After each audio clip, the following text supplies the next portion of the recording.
Hey Fred, I thought I would just add something to your proposal about what the meaning of supernatural might be. I'm reading a book at the moment. It's a collection of essays, and it's called Greek and Interbehavioral Psychology. And it's selected and revised papers by Noel W. Smith. And I assume that you can get uh, you could download these articles, which are just put here in a collection. But if you don't have a subscription to like a university library that gives you access to scholarly articles, just let me know and I'll get you some. Uh, this one is called, or the paper I'm reading is called "Beliefs and Psychological Concepts of Hunter-Gatherers," and this is the abstract. Hunting Hunting-gathering peoples reveal none of the psycho-physical dualism of Western thinking, but rather, in many cases, one type or another of an animistic naturalism. It is argued that their belief in a psychological or behavioral world by which everything operates derives from their observation of living organisms that cause events to occur. They extrapolate this observation to those events that have no obvious cause. This results in superhumanism rather than supernaturalism. The common practice of imposing on them Western supernaturalism leads to major errors of interpretation. Let's see. Noel is going to say, I'm going to go to the interesting part here. He says, often the approach to the origins of belief begins by asking how supernaturalism arose.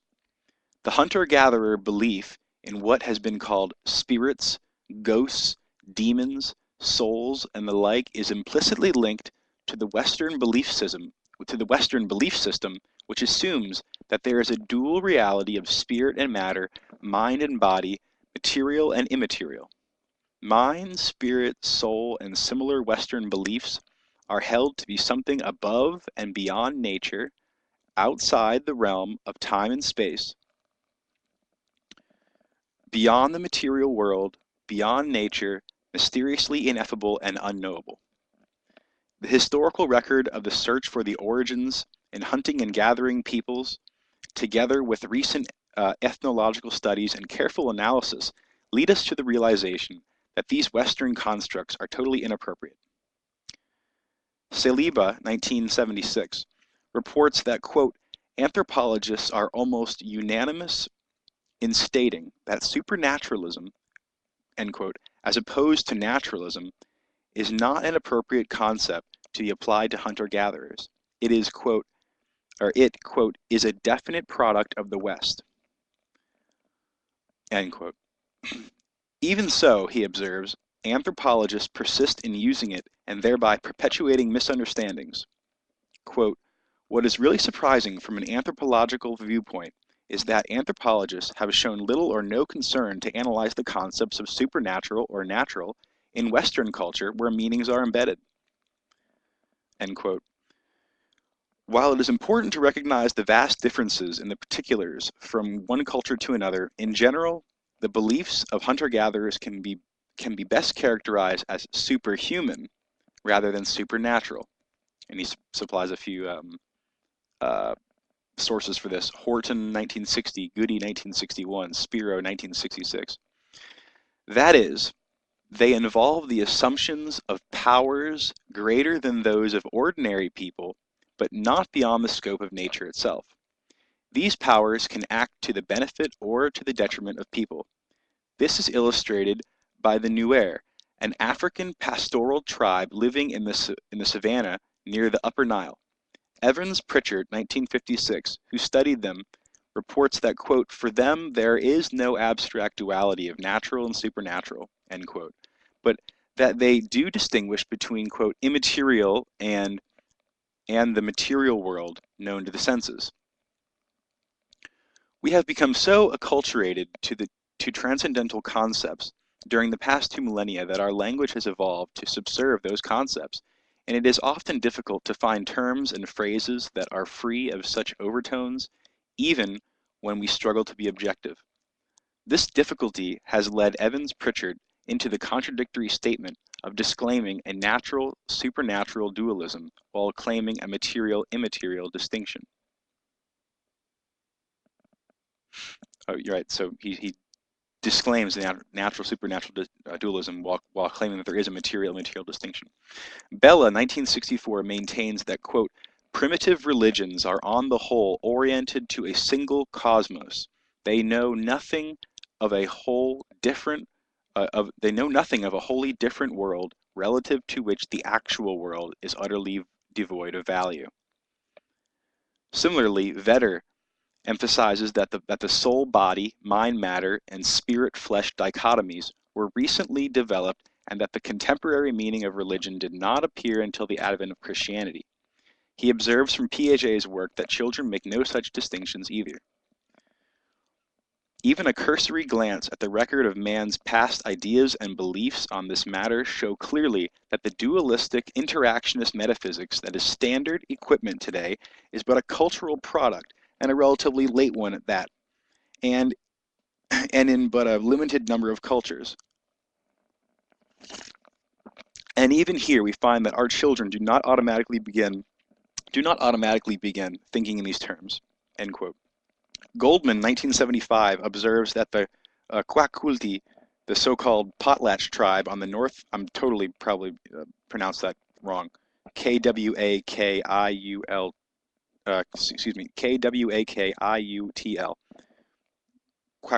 Kwakiutl, Kwakiut, I guess, the so-called Potlatch tribe on the northwest American coast at Vancouver Island and vicinity that, quote, to say that the Kwakiut, that they are deeply religious is to say no more than what is true of all American Indians and probably of all primitive peoples, for whom religion means involvement in a consubstantial nature. Scientific materials postulates the consubstantiality of matter, primitive religions that of life and the powers of life.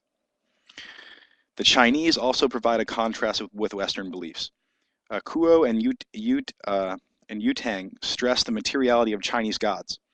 Unlike Christians, quote, unlike Christians who assume that God is supernatural and over and above the material world, the Chinese have materialistic conceptions of the gods they worship. From the God in heaven to the kitchen god, all are material beings. The omniscient and omnipotent God never existed in China. End quote. All right. Well, I mean, as you can see, he's got some interesting points here. But I'm going to skip to the end here, where he says, let's see, minds or souls. In his studies on the Dinka, a tribe on the Upper Nile adjacent to the Nuer, Lindhart, 1961, observes that they are devoid of any concept of mind, any internal agent that mediates between their bodies and the external world, or any compartment or entity that stores self-awareness or experience. Thus, mentalism, a derivative of supernaturalism, is not present. A dream or perception is not contained in the person or in the environment, but judging from Leinart's description, is a person-environment interaction. Similarly, remembering experiences is not an internal thing, but seems to involve the concept of substitute stimulation in a person-object interaction. He has a footnote for what substitute simulation means, but we won't go into it. There is no distinction between interior or exterior, and no consciousness or unconsciousness, no mind, body, spirit, matter, naturalism, supernaturalism for these people. And he talks about shamans. I finally have 30 seconds, so I'm just going to see if I can find this last thing.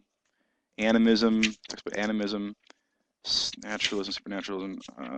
Okay, he says the third most likely source for the beliefs in the afterlife seems to be observation of seasonal cycles. As close as Paleolithic peoples lived to nature and as important as it was to them, this would seem to be the place to look for sources I'm going to continue this with a really short video after this, but and I'll sum it up.